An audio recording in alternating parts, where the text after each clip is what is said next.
Alrighty, I'm going to go ahead and get started.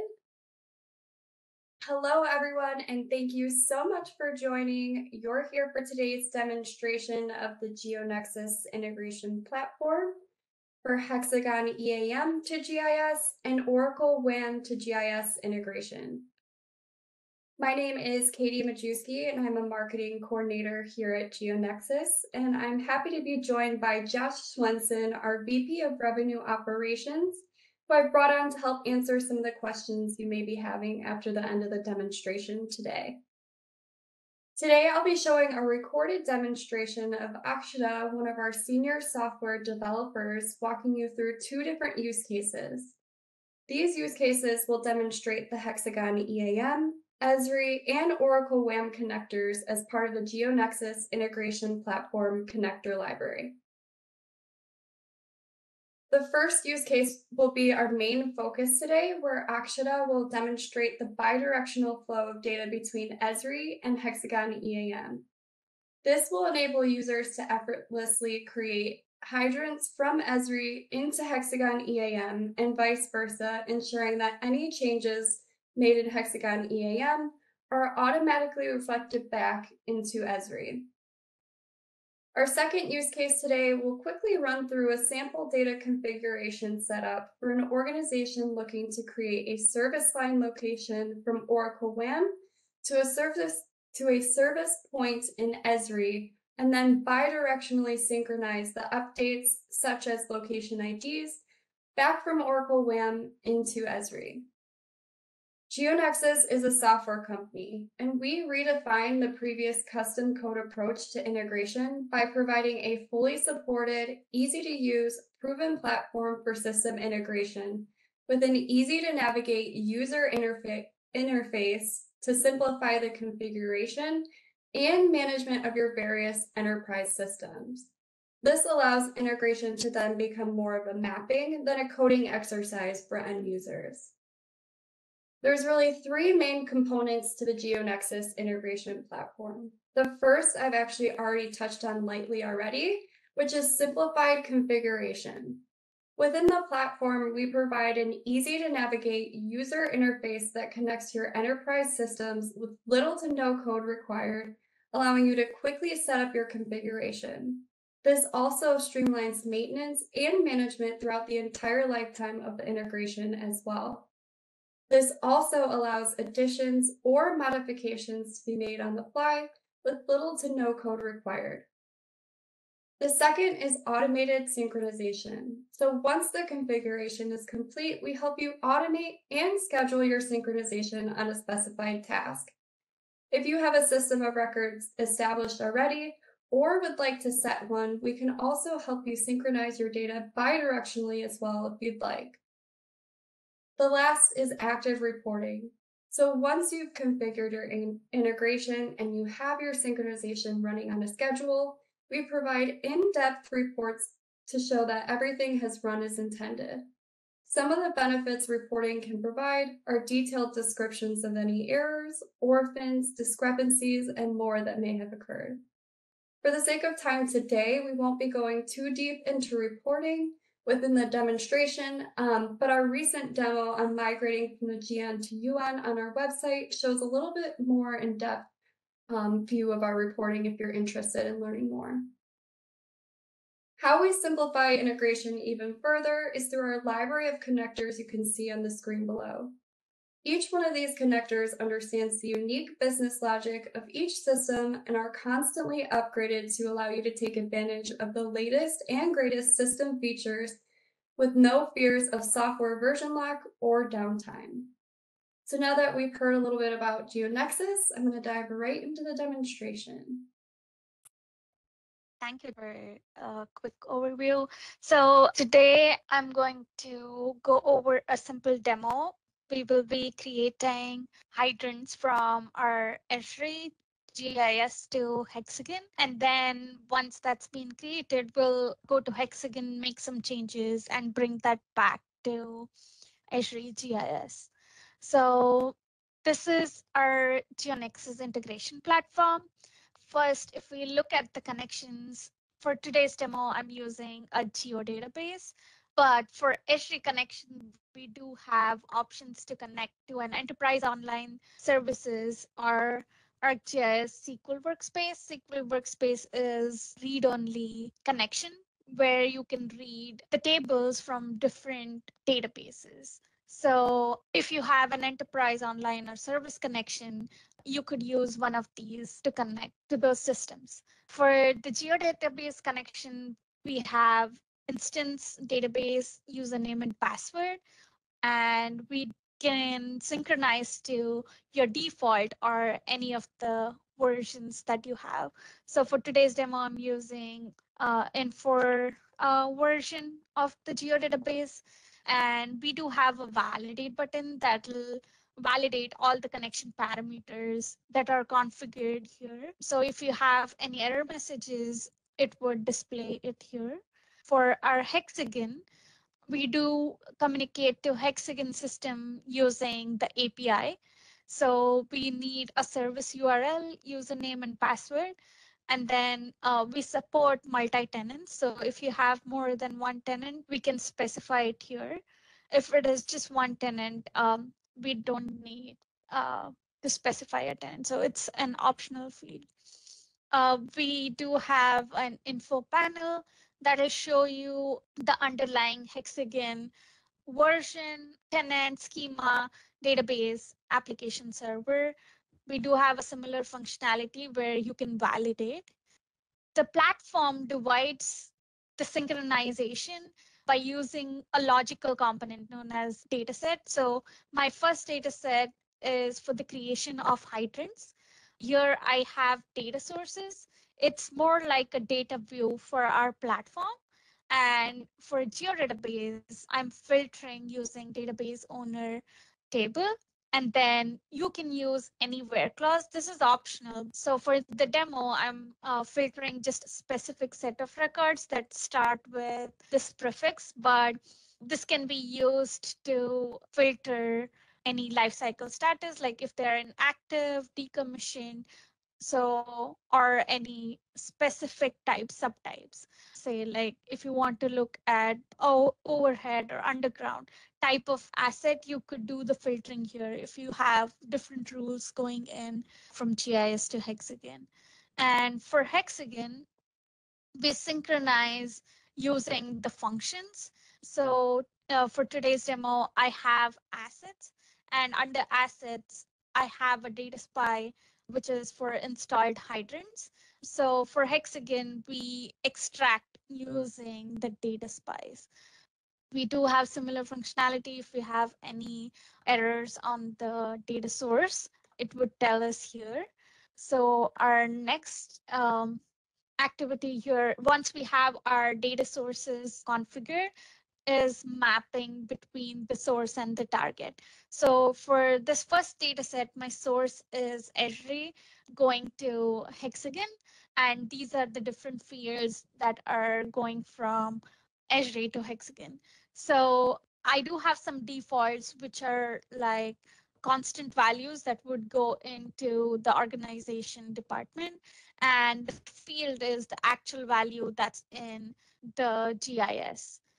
We do have capabilities of data transformation. So a lot of times each systems have their subtypes or domains.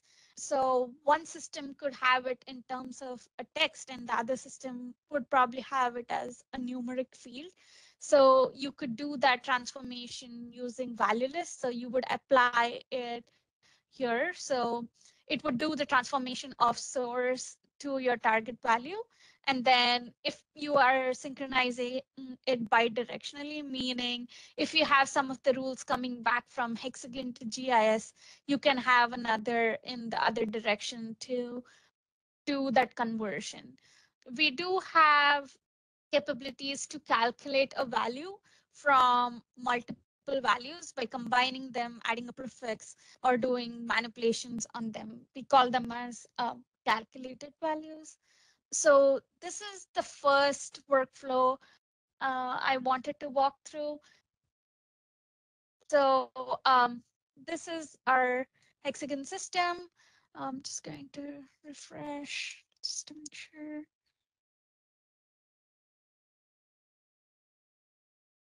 And then in equipments, assets, wanted to look at the data spy installed hydrant that we had configured. So just looking through the data, we have hydrant 1, 4, and 6. Let's go to our Esri. I created a hydrant before, and here is the information about hydrant. So if you look at the equipment number, it's 005. We are synchronizing the bonnet color. So it is red for the selected hydrant. 005. I would like to quickly kick the synchronization.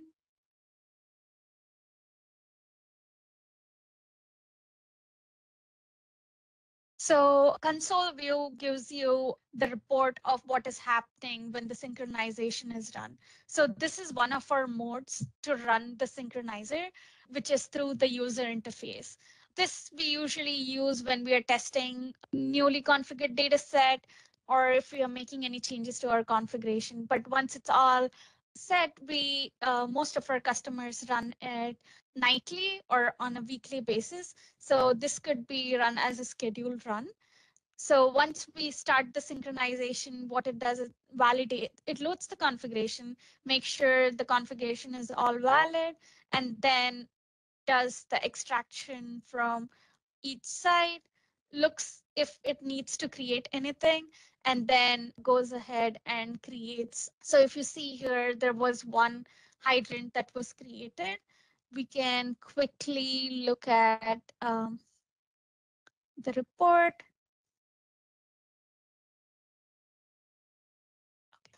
So if you see the final status report, this is more like an executive document. It gives you all the information about the run, the time it took, each data set, and then we do have different sections. Final status report is more like the same view as you saw on console view. And then if there are any errors, we would show them in the error section. If there are any orphans in either of the system, it would be listed here. And then if you want to generate any unique keys, we do have a functionality that's known as key generation. So if we generated any keys into a system before creating it to the other system, we would list them here. And then for creates, it would be the information about the key that we looked for, the foreign key, and then what attribute was updated with what value. So this is for the create. And for the updates, it is the old and the new value. So the old value is the value that was previously there, and the new value is the new value that we updated. And then if we have any discrepancies in the system, it would be listed here, any duplicates, if we performed any deletes. So this report can be sent at the end of each run, and you could configure if you want to send it to a group of team or just an individual person, and if you want to send it on every run, or if there are only errors, if you want to send it over to a team, errors and warnings. So those are all pieces that we can configure. We can quickly go to here, and as you can see, we have our new hydrant here, and then we can look at the information that was brought over here. So you see here, this is all the information that came over. And then I did have an update that was coming over. I wanted to disable that, but that's why it was red and now it's empty. So because this was a bi-directional, it did update from, I do have Hexagon to GIS, so it updated the bonnet color. So I want to quickly run it again. The updated route. So, okay. So the next workflow was to edit the changes in the Hexagon and bring that back to Esri. So I do have my data sources aligned the same way, the same filter on the GIS side, and on the Hexagon, I do have the same data spy. What we are doing here is on the update rules, we have Hexagon as the source, and user-defined field that's bringing over the bonnet color that's been changed in Hexagon back to GIS. And then we can just start this off. While this is running, I just wanted to show, I did have another project pulled up, which has connection to our work and asset management from Oracle, and then GIS. This is more for synchronizing the service lines from work and asset management to our service point in GeoDatabase. So here I have creates, which would create from Esri to work and asset management system would create service line locations. And then we would bring over the updates from the Oracle work and asset management system, which is more like getting the work order location ID back to Esri and filling in the location ID on Esri. So that is one of the other use cases I just wanted to show apart from our Hexagon demo. And quickly take a look. So just wanted to show I put an invalid value for my creates, which was AAA, and then just wanted to show here in the report, it'll show it failed the create. And then instead of listing it in creates, it would be in errors, and it would tell you the message we are getting from the Hexagon. So it's telling you we tried to create this hydrant into Hexagon, but the status AAA is not valid. So this is what we list out. So if you are missing any field or if you have an invalid value, this would be an example that would show up in your report and in your final status report. Yeah, I just wanted to touch on that. Thank you. Thank you. Alrighty, now we can open the floor for questions. While I give you some time to type in your questions, I wanted to just bring up a light reminder that we're going to be hosting these demonstrations monthly. So if you have a topic or a specific connector that you want to see more in depth, please feel free to recommend it in the chat, or there will be a survey after the demonstration today where you can put in your recommendations on topics. But this is where I am going to bring in Josh to help address any of the questions that come through. I'm not sure if I've seen any come through yet right now. Yeah, so I've been watching and there are none. Thank you for having me in, Katie. And that was a great demonstration. No questions have come through yet. There is one, there's one that I can bring up that we've been asked about, specifically around Hexagon and some of the licensing. And maybe I can talk a little bit about projects as well, because we get asked that one quite frequently. One that was kind of an edge question that we've got a couple times is just around, whether there's the need for the Hexagon toolbar licensing when using Geonexus, and the answer is no. I mean, Geonexus is a replacement for the Hexagon toolbar. It's a replacement, from the perspective that it helps to integrate the data in a more robust way, in a more streamlined way, and so there's no need for the licensing there. Just to bring up a question we've been asked frequently around Hexagon. And then when we get asked about is kind of how projects work and how kind of engagements work around integration.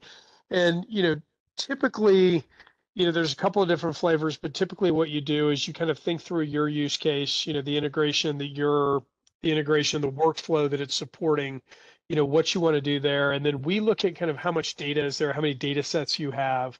And we can really structure an integration project around any size of data set. So, whether it's just 2 data sets to start with something small to kind of onboard you, train you on the platform, help your team configure an actual integration and then train them on how to use the Geonexus software.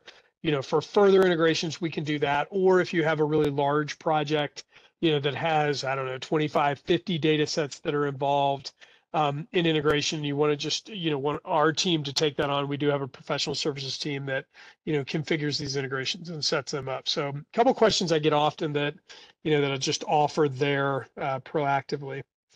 Are there any other questions? There's a question about the format for reporting. Yeah, it can be printed in either Excel or a CSV or a PDF. And then we're actually working on some enhancements around, the reporting. And then, maybe to build on that, and thank you for that question, to build on that, one of the things that the reporting can do is we can actually segment who the report goes to, right? So, when we work with the teams we work with, sometimes it's a key individual that, needs to see the report. Sometimes it's members of a certain team, and sometimes it's everybody, right? And so you really have the ability to kind of pick and choose where you want those to go. So that's a great question around the formatting. Any other questions? One thing as I'll say as we kind of close up, and Katie, I'll turn it over to you in just a second. There's another one that's coming in. So is multi-directional data integration a possibility? Yeah, so there's an example given around, the example given in the question is around Oracle to Hexagon EAM to Esri. We would call that a little bit more of a multi-point integration. So I'll answer in two ways. The answer to your question is yes. So the integration and the capabilities of Geonexus, and specifically the Geonexus integration platform, which is the latest release of the platform, with that product, there is the ability to go from kind of system to system to system, if you will. So we would call that a multi-point or multi-system integration. And it goes beyond just kind of the point-to-point integration. And so your examples are really good ones. Some of the examples that we see there that the Geonexus is being leveraged for is, say GIS to EAM to CIS, customer information system. We do have other systems. One of the things that we've been able to do with our REST API and our RDBMS connector is really take it beyond the productized connectors we have in place today. So beyond your GIS to EAM to CIS, and really bring it to other homegrown or commercial systems that we haven't built productized connectors for. So if there's a REST API that's in place there, we can leverage that functionality to build an integration to that. And if not, we can use RDBMS, for some of the databases, if that's something that you're interested in investigating, to create a multi-point integration there. And then in terms of the direction of the data, there is the ability to go beyond just one direction. So you can go bi-directionally using Geonexus, and that's a choice that you get to make. So there's some flexibility there. It's a choice that you get to make as you're configuring your integration. So really good question there. And that's that. I don't see any other questions, Katie, so I'll turn it back over to you. Awesome. Thanks so much for coming in and helping me answer some of the questions today. I really appreciate it. So this is just our information. Again, if you have any additional questions, would like to recommend a topic, or are interested in connecting further, feel free to reach out to myself or Josh. And again, there will be a survey after the demonstration as well. So if you prefer to write your questions or topic suggestions within a survey, you can do that afterwards as well. And just thank you so much for joining, everyone. And I hope you guys have a great remainder of your day, and we will see you next month. Thank you.